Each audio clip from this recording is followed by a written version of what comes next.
There is a Native American berry that quietly beats blueberries on nutrition, toughness, and cost. And you have almost certainly walked past it without knowing its name. By the end of this video, you will know exactly what it is, why the world forgot it, and how it could be the most powerful plant in your own backyard. The berry hiding in plain sight. There is a berry that quietly beats blueberries on paper, and you have almost certainly walked past it. Birds know exactly when it ripens. Most people do not even know its name.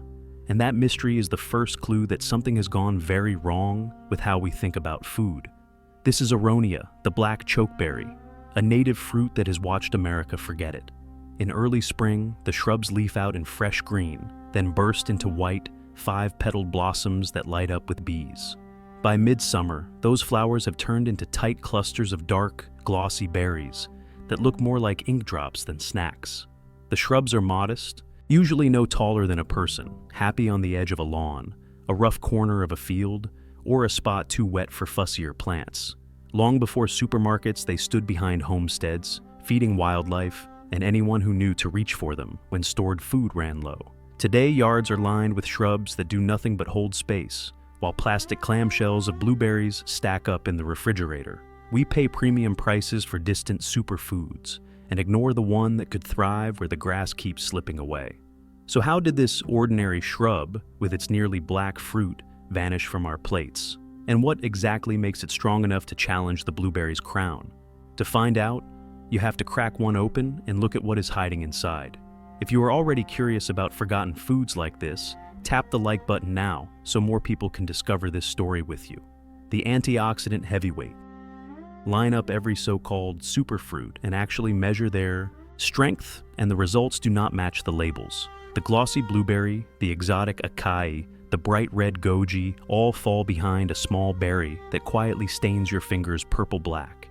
Inside, each aronia berry is a dense mix of plant compounds with long names and simple jobs. Its deep color comes from anthocyanins, pigments that shield the plant from sunlight and stress, and seem to offer similar protection to us.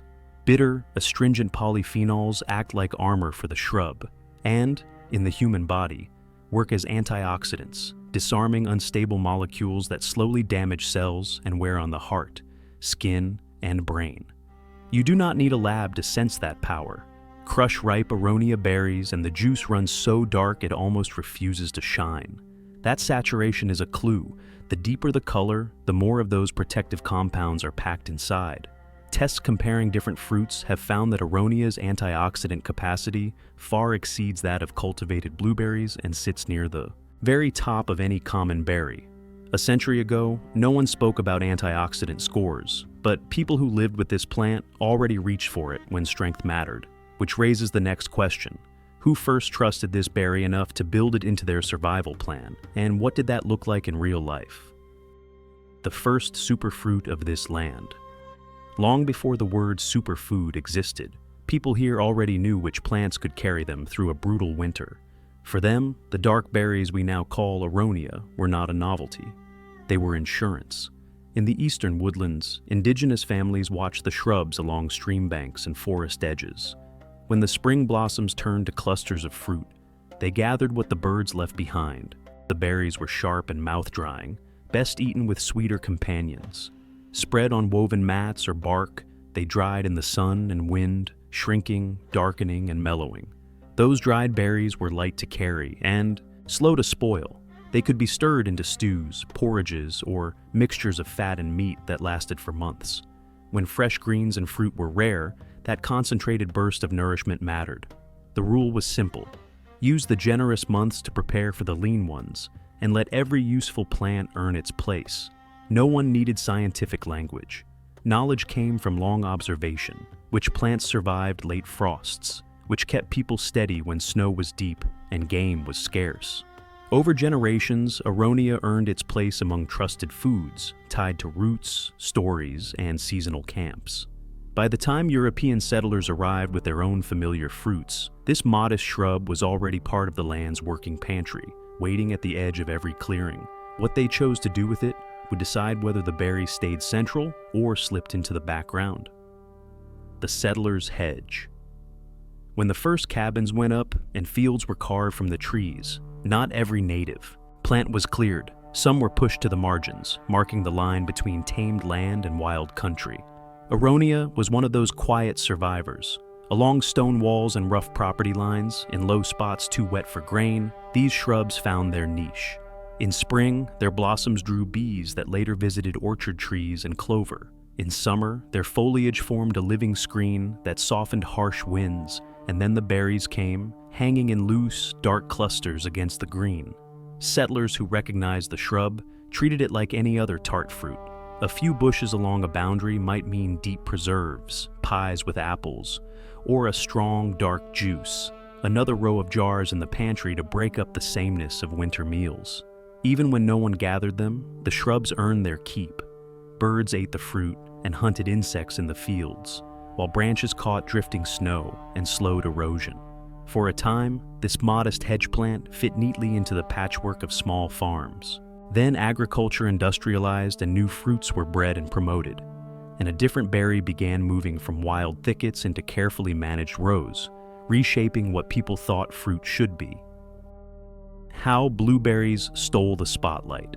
So, how did a tough, nutrient-rich native berry lose to its softer, sweeter cousin? The answer lies less in the soil and more in the store.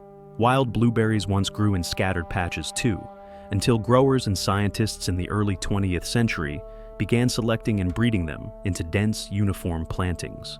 They chose bushes for sweetness, larger size, and a flavor that tasted good straight off the stem, turning blueberries from a handful in a pail into a crop designed for shipping, stacking, and snacking. Aronia never had that push. Its darker, more astringent berries were better for cooking and preserving than for quick handfuls. Fine for jam pots and winter stews, but not for an industry that needed kids to eat straight from a plastic container.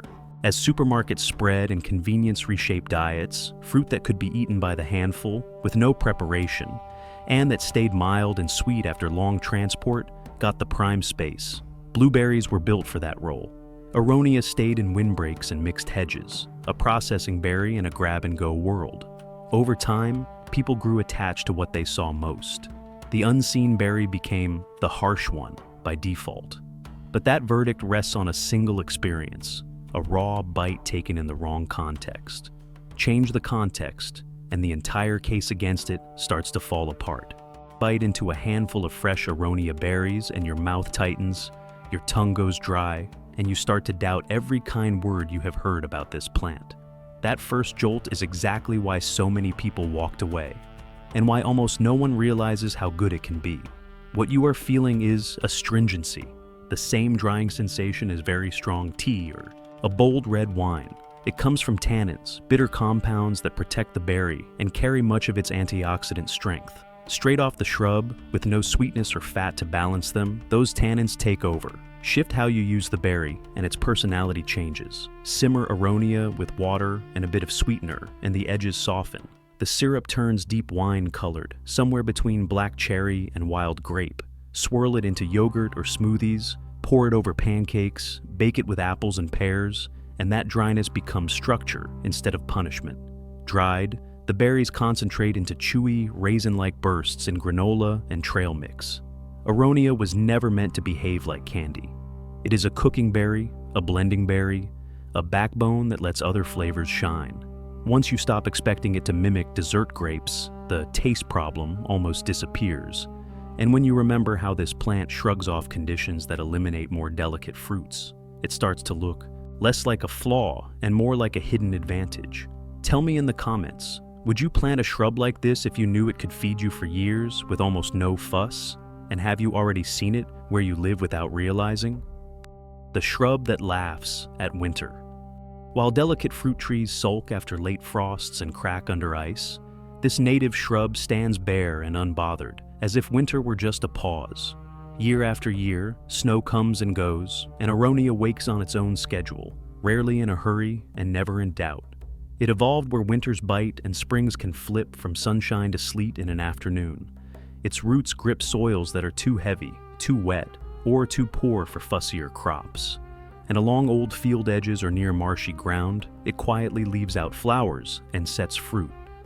Once established, the shrub asks for little. It does not demand precise pruning, chemical sprays, or constant irrigation. It shrugs off short droughts and long rains, and pests and diseases that ravage softer fruits usually barely scratch it. For a home gardener, that toughness means fewer worries and more reliable harvests. A row of aronia can keep producing for many seasons without the drama of failed blossoms and cracked trunks. So, a single cold snap no longer decides your fruit for the year. And when the shrub finally decides winter is finished, it shows another gift. Buds swell, branches cloud with white, and the quiet yard begins to hum. A sound that turns out to be one more reason this plant deserves a place near your door. A pollinator's buffet. Stand beside an aronia shrub in late spring, and you hear it before you truly see it.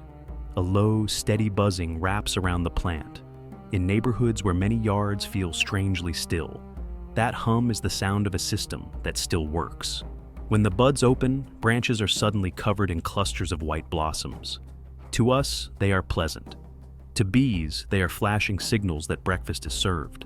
Honeybees, bumblebees, and small native bees land and lift off in a busy rhythm, moving pollen between flowers and setting up a heavy fruit load for later. Those blooms arrive when many gardens have not yet reached full color, filling an early season gap in nectar and pollen.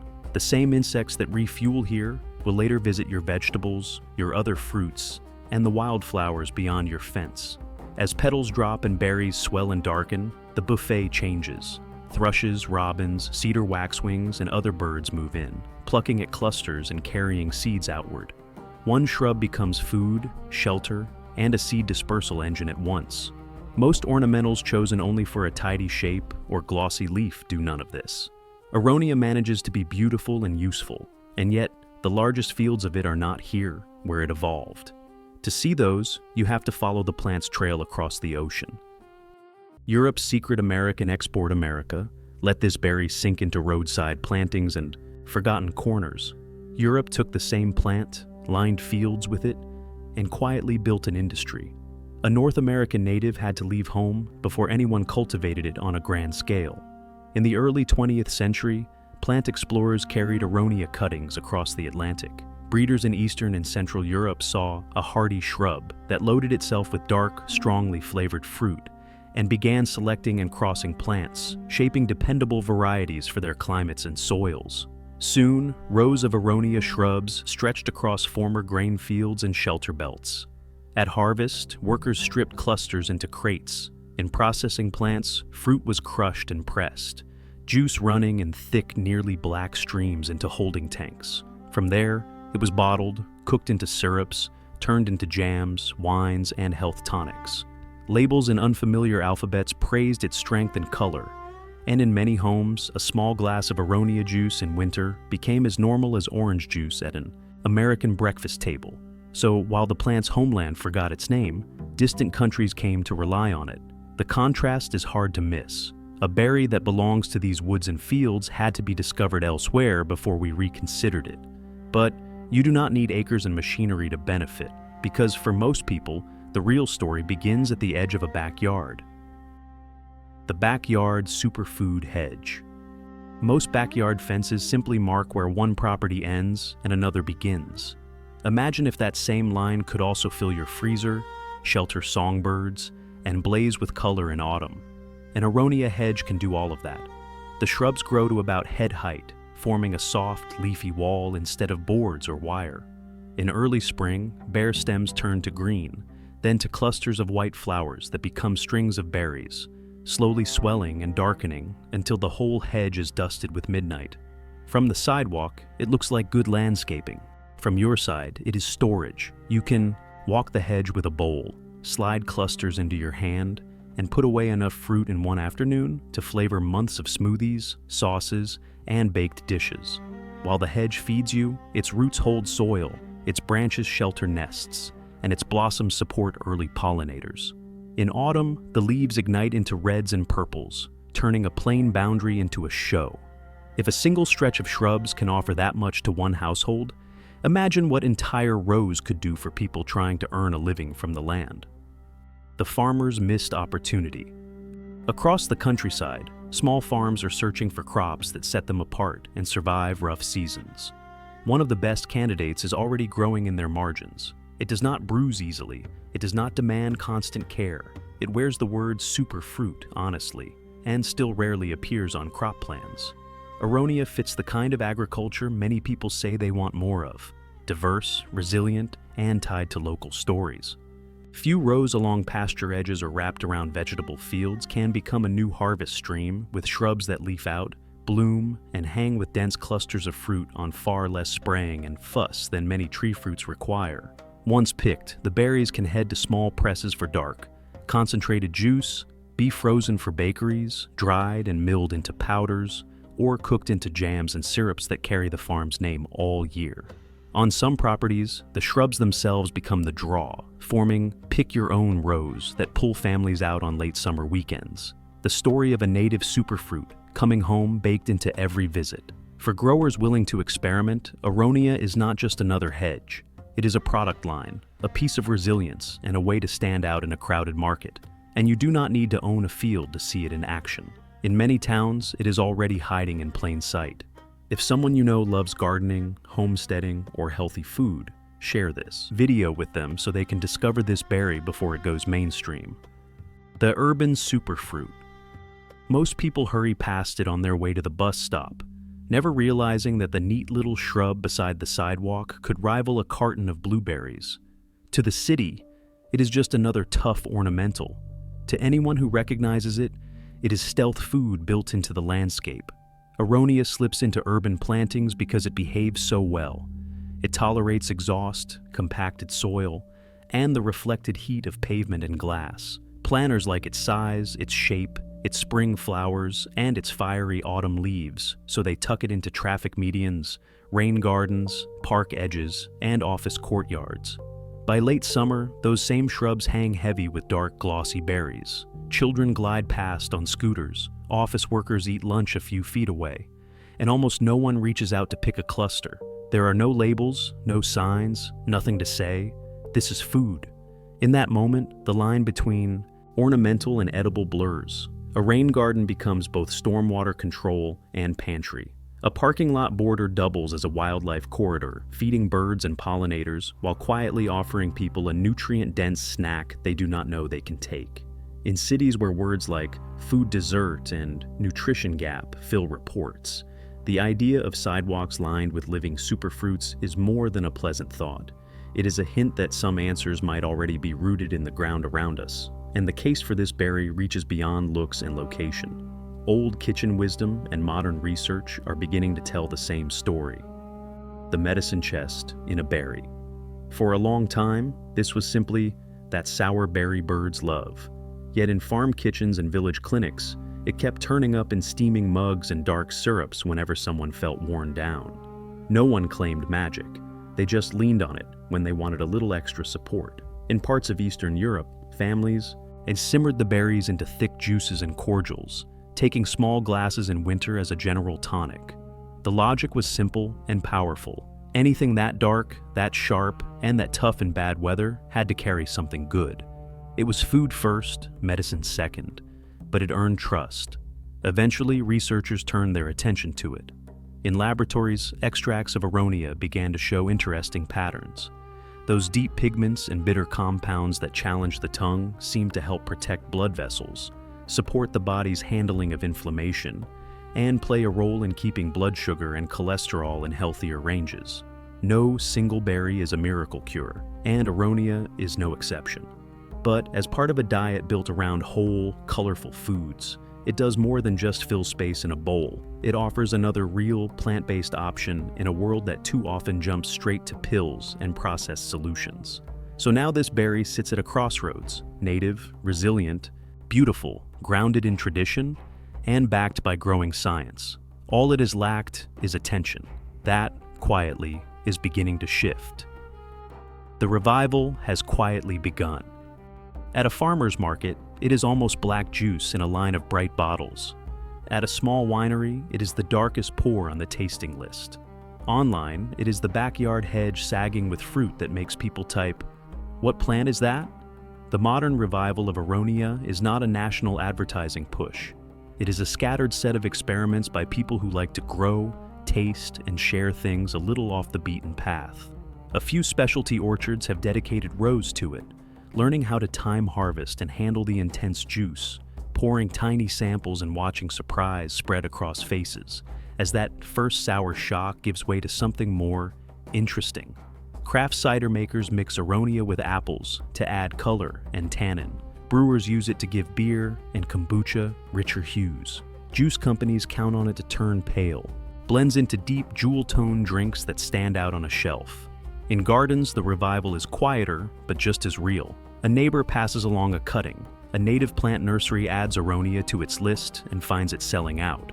Someone posts a photo of their hedge in full fruit, and strangers start asking where they can get the same plant. It looks less like a craze and more like a seed sprouting in many places at once, which leaves one final question. What happens if ordinary people decide to bring this berry fully back home? Bringing the berry back home. We imported its high from distant forests, praised goji from dry valleys, and turned the blueberry into a supermarket celebrity. All that time, a tougher, darker berry was growing in our own landscapes, largely ignored. Aronia's story is a lesson in what we choose to see. Indigenous families dried it for lean months. Settlers kept it in their hedges and cooked it into deep preserves. Europeans planted it by the field and bottled its juice for winter. City planners lined streets and parks with it for blossoms and fall color, never mentioning the fruit. Only now are gardeners, farmers, and curious makers stitching those pieces into one picture. In a world that looks far away for answers, this berry offers a different perspective. Sometimes the strongest ally is the one that survives your winters, feeds your bees, shelters your birds, and asks almost nothing in return. Swapping a strip of sterile shrubs for a living hedge of aronia is not just a design tweak. It is putting real food a few steps closer to your kitchen. Imagine a future where a child's purple-stained fingers come not from a packaged snack, but from a shrub at the edge of the yard, heavy with native fruit. The plant is already here. The real question is simple. Will we keep walking past it, or finally see it, name it, and invite it back into our lives? If this story opened your eyes to what might be hiding in plain sight, hit like, subscribe, and turn on notifications so you do not miss the next time we uncover a powerful plant you have been overlooking.